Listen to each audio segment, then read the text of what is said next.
नमस्कार दोस्तों।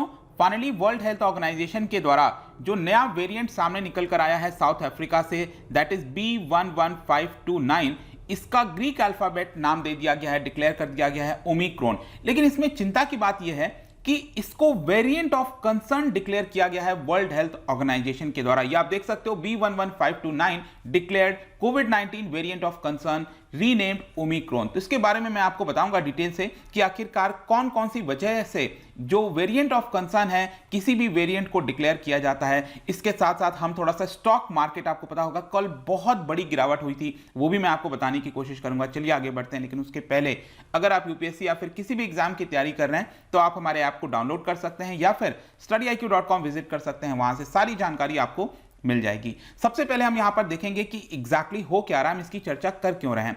बेसिकली क्या हुआ था कि वर्ल्ड हेल्थ ऑर्गेनाइजेशन की जो कमिटी है वो यहां पर बैठी थी और फाइनली 26 नवंबर को उन्होंने डिक्लेयर कर दिया कि ये वाला जो स्ट्रेन है, वेरिएंट है B11529, ये वेरिएंट ऑफ कंसर्न होगा और इसका ग्रीक अल्फाबेट नाम दे दिया गया। जैसा कि आप देख सकते हो, पहले से ऑलरेडी डेल्टा आपने सुना होगा जो कि भारत से इमर्ज हुआ था, गामा हो गया, बीटा, ये सारे नाम दिए गए हैं। फाइनली ये जो ओमिक्रॉन है ये दे दिया गया है जो साउथ अफ्रीका से निकलकर सामने आया है। और इसकी वजह से क्या होगा कि Omicron has been put into the most troubling category of कोविड-19 वेरिएंट्स। जैसे कि अभी तक सबसे ज्यादा अगर आप देखोगे जो फैला हुआ है वेरिएंट वो है आपका डेल्टा वेरिएंट, और इसके बाद यहां पर आप कह सकते हो कि सबसे ज्यादा जो ट्रबलिंग है वो ओमिक्रॉन हो सकता है। जहां तक ग्रीक अल्फाबेट नाम की बात है, आपको समझना है कि जब हम कोरोना वायरस के अंदर या फिर किसी भी वायरस के अंदर म्यूटेशंस की बात करते हैं, जो नए वेरिएंट सामने निकल कर आते हैं, उसका मेन कारण यही होता है कि जब एक बॉडी से दूसरे बॉडी वायरस ट्रांसफर होता है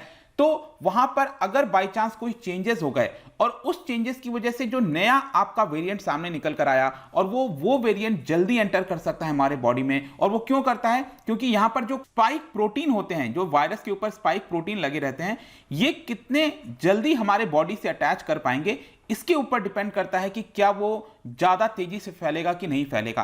तो बेसिकली आपको यहां पर यह समझना है कि जितना ज्यादा जो वेरिएंट है आपका, अगर वायरस कोई भी जितना ज्यादा तेजी से ट्रांसफर होता है उसमें चांसेस ज्यादा होते हैं कि वहां पर उसमें आपका नया वेरिएंट सामने निकल कर आएगा। तो हमें क्या करना है, यहां पर हमें ज्यादा से ज्यादा वैक्सीन लगवानी है ताकि हम इसकी जो ट्रांसमिसिबिलिटी है उसको थोड़ा सा रोक सकें। क्योंकि अगर हम इसको रोक पाएंगे, अगर ये ज्यादा ट्रांसफर नहीं होगा अगर एक बॉडी से दूसरे बॉडी में, तो ऑटोमेटिकली यहां पर जो चेंजेस होने के प्रोविजंस हैं वो काफी हद तक कम हो जाएंगे। तो ये इंपॉर्टेंट होता है, इसीलिए बार बार बोला जाता है कि ज्यादा से ज्यादा मात्रा में वैक्सीन लगवाया जाए, क्योंकि वैक्सीन लगेगा तो ये आपका ट्रांसमिट नहीं होगा एक बॉडी से दूसरे बॉडी, और वो नहीं होगा तो एक प्रकार से हम उसको रोक पाएंगे नए वेरिएंट निकलने से। अदरवाइज क्या होगा कि बार बार नए नए वेरिएंट निकलते जाएंगे और अल्टीमेटली एक ऐसा समय आएगा कि जो वैक्सीन हमने लगवाई है उसका कोई फर्क देखने को नहीं मिल रहा है। जहां तक ग्रीक अल्फाबेट की बात है, आपको समझने की आवश्यकता है कि पिछले साल 2020 के एंड में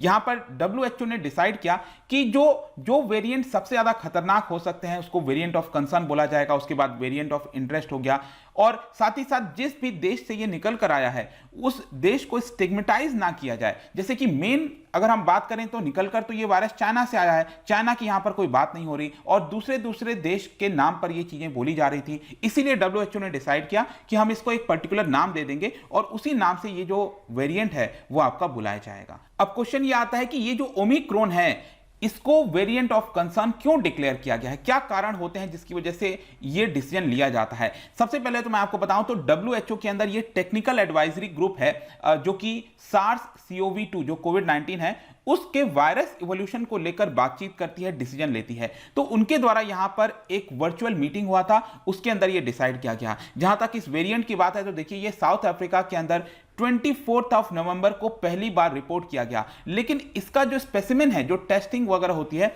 वो पहली बार लिया गया था 9 नवंबर को। पहला केस आप कह सकते हैं 9 नवंबर वाला जो टेस्टिंग हुआ था उससे ये कंफर्म किया गया है। और रिसेंटली देखने को मिला है कि साउथ अफ्रीका में और भी कई सारे, मतलब साउथ अफ्रीका के तो लगभग आप कह सकते हो लगभग सभी प्रोविंस के अंदर ये जो वेरिएंट है वो आपका फैल चुका है। 100 से ज्यादा आपको इसके केसेस देखने को मिलेंगे। लेकिन इसके अलावा भी बोत्सवाना हो गया, हांगकांग और उसके बाद बेल्जियम, इजराइल, डेनमार्क में भी इसके एक एक केसेस देखने को मिले हैं। अब जब हम बात करते हैं वेरिएंट ऑफ कंसर्न की, ये जो नाम है ना कंसर्न इसको क्यों बोला जाता है? देखो, इसके अंदर 3 प्रॉपर्टीज होती हैं, उसको देखकर इसको कंसर्न बोला जाता है। सबसे पहला है ट्रांसमिशन एफिशिएंसी, मतलब ये कितना जल्दी से ट्रांसफर हो सकता है ये वायरस एक बॉडी से दूसरे बॉडी में। दूसरा होता है डिजीज सिवियरिटी, इसका मतलब ये हुआ कि इसके ट्रांसफर होने से क्या ये ज्यादा खतरनाक हो सकता है, मतलब जो फर्टिलिटी रेट है, मृत्यु दर है, क्या वो ज्यादा बढ़ सकती है, उसके ऊपर डिसाइड होता है कि क्या ये वेरिएंट ऑफ कंसर्न है कि नहीं है। और तीसरा है इसमें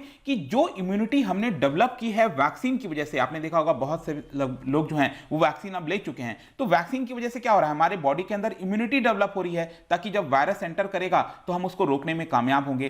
तो क्या वो इफेक्टिव होगा कि नहीं होगा, ये 3 चीजों के बेसिस पर यहां पर डिसाइड किया जाता है। तो WHO ने यहां पर ये बोला है अभी के लिए कि this variant has large number of mutations. इसमें ये जो वेरिएंट निकल कर आया है, जो आपका ओमिक्रॉन बोला जा रहा है, तो ओमिक्रॉन वेरिएंट में भी आपको कई सारे म्यूटेशंस देखने को मिलेंगे।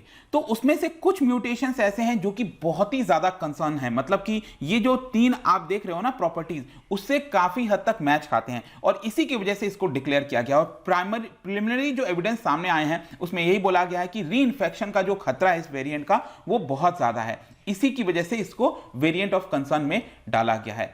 जहां तक टेस्टिंग की बात है कि क्या जो नॉर्मल अभी टेस्टिंग चल रही है SARS-CoV-2 का जो PCR डायग्नोस्टिक है, ये इससे क्या ये डिटेक्ट हो जाएगा? बिल्कुल, WHO ने बोला है कि इससे हम ये वाले वेरिएंट को डिक्लेयर कर सकते हैं। क्योंकि अगर आपको समझना है, अगर कोई वेरिएंट एकदम डिफरेंट निकल कर आ गया, मतलब कि जो पहला हमने केस देखा था कोविड-19 का 2019 का, अगर आप उससे कंपेयर करोगे आज के डेट के वेरिएंट में, उसमें आपको बहुत डिफरेंस मिलेगा। तो कई बार ऐसा होता है कि डिफरेंस इतना ज्यादा होता है कि प्रेजेंट में जो हमारे पास टेस्टिंग कैपेबिलिटी है वो डिटेक्ट नहीं कर पाएंगे, लेकिन WHO ने बोला है कि उससे ये डिटेक्ट हो सकता है। लेकिन अभी भी आपको समझना है, WHO ने बोला है कि कई हफ्ते लग जाएंगे इसके बारे में डिटेल स्टडी करने में कि एग्जैक्टली इसकी ट्रांसमिसिबिलिटी कैसी है, सिवियरिटी कैसी है, क्या ये वैक्सीन इसके ऊपर इफेक्टिव होगा कि नहीं होगा। इसका जो फाइनल निर्णय है उसमें कई हफ्ते लग सकते हैं। लेकिन इसके साथ साथ यूके के अंदर जो टॉप ऑफिशियल्स हैं उनका यही कहना है कि ये काफी हद तक ट्रू है कि जो अभी वैक्सीन हम लगवा रहे हैं उसका थोड़ा कम असर होगा इस वाले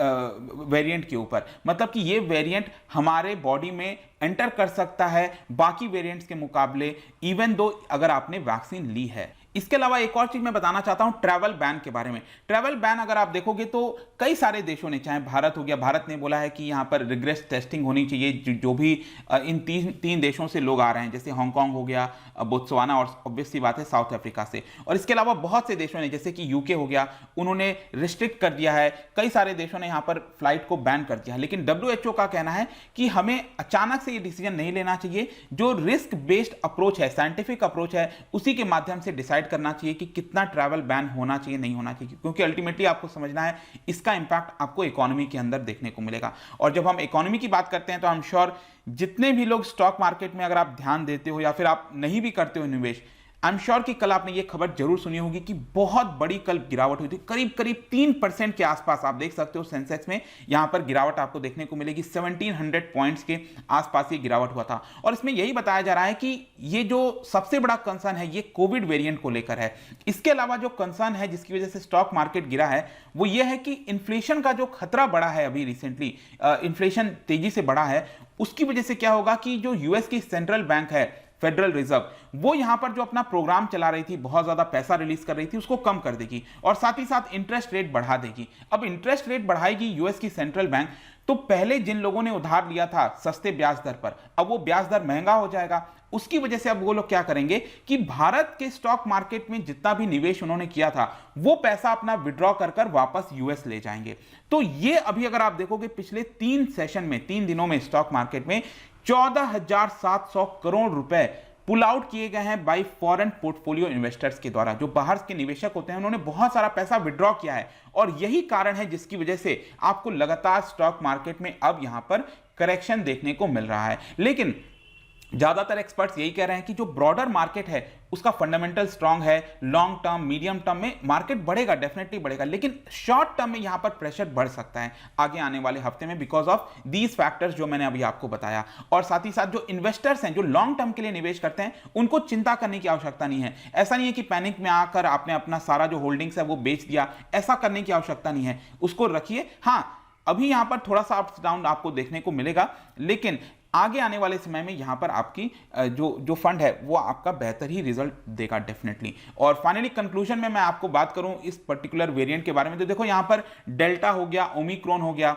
ये हमने बात कर लिया जो कि बहुत ज़्यादा अब आगे आने वाले समय में खतरनाक हो सकता है ओमिक्रॉन। और इसके अलावा 3 और वेरिएंट ऑफ कंसर्न हैं, और इसके अलावा भी आप देखोगे जो वेरिएंट ऑफ इंटरेस्ट हैं वो 2 हैं इस समय, और करीब 7 ऐसे वेरिएंट हैं जो कि अंडर मॉनिटरिंग अभी के लिए रखे गए हैं। इनफैक्ट अगर मैं डेल्टा की बात करूं तो सबसे ज्यादा इस समय डेल्टा फैल रखा है। इनफैक्ट यहां पर 8,45,000 जो सीक्वेंस अपलोड किए गए थे एक वेबसाइट के अंदर, उसमें बताया गया है कि पिछले 60 दिन के अंदर 99.8% जो केसेस हैं वो डेल्टा के हैं। लेकिन अब ये वाला जो ओमिक्रॉन आपका आया है, ओमिक्रॉन जो वेरिएंट निकल कर आया है, वो हो सकता है कि डेल्टा को भी ओवरटेक कर ले, क्योंकि बहुत ज्यादा भय इसमें यहां पर इस पर्टिकुलर वेरिएंट को लेकर देखने को मिल रहा है। तो ये पूरी खबर थी, आई होप कि आपको सबको समझ में आ गया होगा। जाने से पहले एक इंटरेस्टिंग क्वेश्चन आपके लिए, क्या बता सकते हो which among the following is the defining characteristic of living being, मतलब लिविंग बीइंग होता है उसका सबसे डिफाइनिंग कैरेक्टरिस्टिक कौन सा है इन 4 ऑप्शन में से?